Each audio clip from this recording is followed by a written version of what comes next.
Hidup sebatang kara, kakek Jaminoto warga Dusun Sugihan, Desa Melorah, Kecamatan Rejoso, Kabupaten Nganjuk, hanya bisa terbaring lemas di atas kasurnya dan hanya bisa mengandalkan belas kasihan dari tetangga untuk dirinya bisa makan sehari-hari. Kakek berusia 65 tahun ini diduga sakit karena kurang asupan makanan bergizi, sehingga kondisinya lemas, tidak bisa berjalan untuk buang air. Bahkan ia harus buang air di tempat tidurnya. Sumilan, salah seorang tetangga, mengatakan untuk makan setiap hari kakek Jaminoto dibantu oleh tetangga. Sebenarnya kalau dibilang sakit, kakek ini tidak sakit, tetapi kekurangan makan.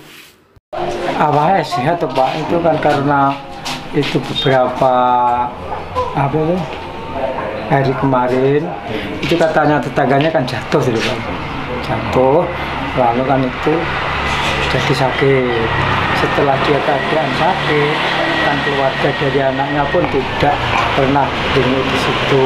Akhirnya yang ada partisipasi cuma dari tetangga, memberikan jenang, memberikan itu bantuan dari kanan kiri. Nah, anaknya itu kan pernah saya temui. Akhirnya kalau kan nyambut ngemot nih, itu istilahnya kan. Akhirnya ini jatuh sakit. Dan itu cuma yoga ini pembuatan nate meriki sakitnya itu ya 75% ya kurang makan dan jarang rawat Pak. Saya kira itu tafsiran saya. Karena apa? Karena saya berikan jenang, saya berikan masih mau Pak, masih mau makan gitu loh. Sakitnya yang parah sudah 2 minggu ada Pak. Khususnya saya dan umumnya warga itu ingin bantuan Pak. Pertama bantuan masalah perawatan, dan kedua masalah nanti pemeliharaan, bantuan sembako kayak bantuan dari pemerintah supaya kondisinya Bapak Jaminoto pulih kembali sehat. Harapan saya cuma itu Pak. Melihat kondisi ini, Pugu Harnoto, Camat Rejoso, segera mendatangi warganya yang sakit. Melihat kondisi kakek Jaminoto, Pugu segera memanggil bidan untuk melakukan pemeriksaan. Dari hasil pemeriksaan, kakek kondisinya baik. Diduga karena kurang asupan nutrisi, langkah yang diambil pihak kecamatan memberikan bantuan kepada kakek melalui keponakannya yang selama ini merawat sang kakek. Iya, tadi kalau kita lihat di tempat tidurnya tadi kelihatannya satu ya karena nutrisi aja ya. Jadi kita lihat tadi Bu Bidan datang dengan cek tensi normal 100/70 kalau tidak salah tadi. Kemudian juga suhu tubuh juga 36, sekian, artinya normal. Hanya kemarin beberapa hari terakhir ini aja yang nutrisi masuk ini kelihatannya kurang ya. Setelah kita konfirmasi dengan beberapa tetangga kok juga makan apa juga dari tetangga dan sebagainya, makanya mungkin dari situ akhirnya lemes gitu akhirnya. Kalau kita lihat dari informasi di sekitar tadi, beliaunya ini kan sendiri di situ ya, kemudian punya anaknya juga tinggal di tempat rumahnya sendiri.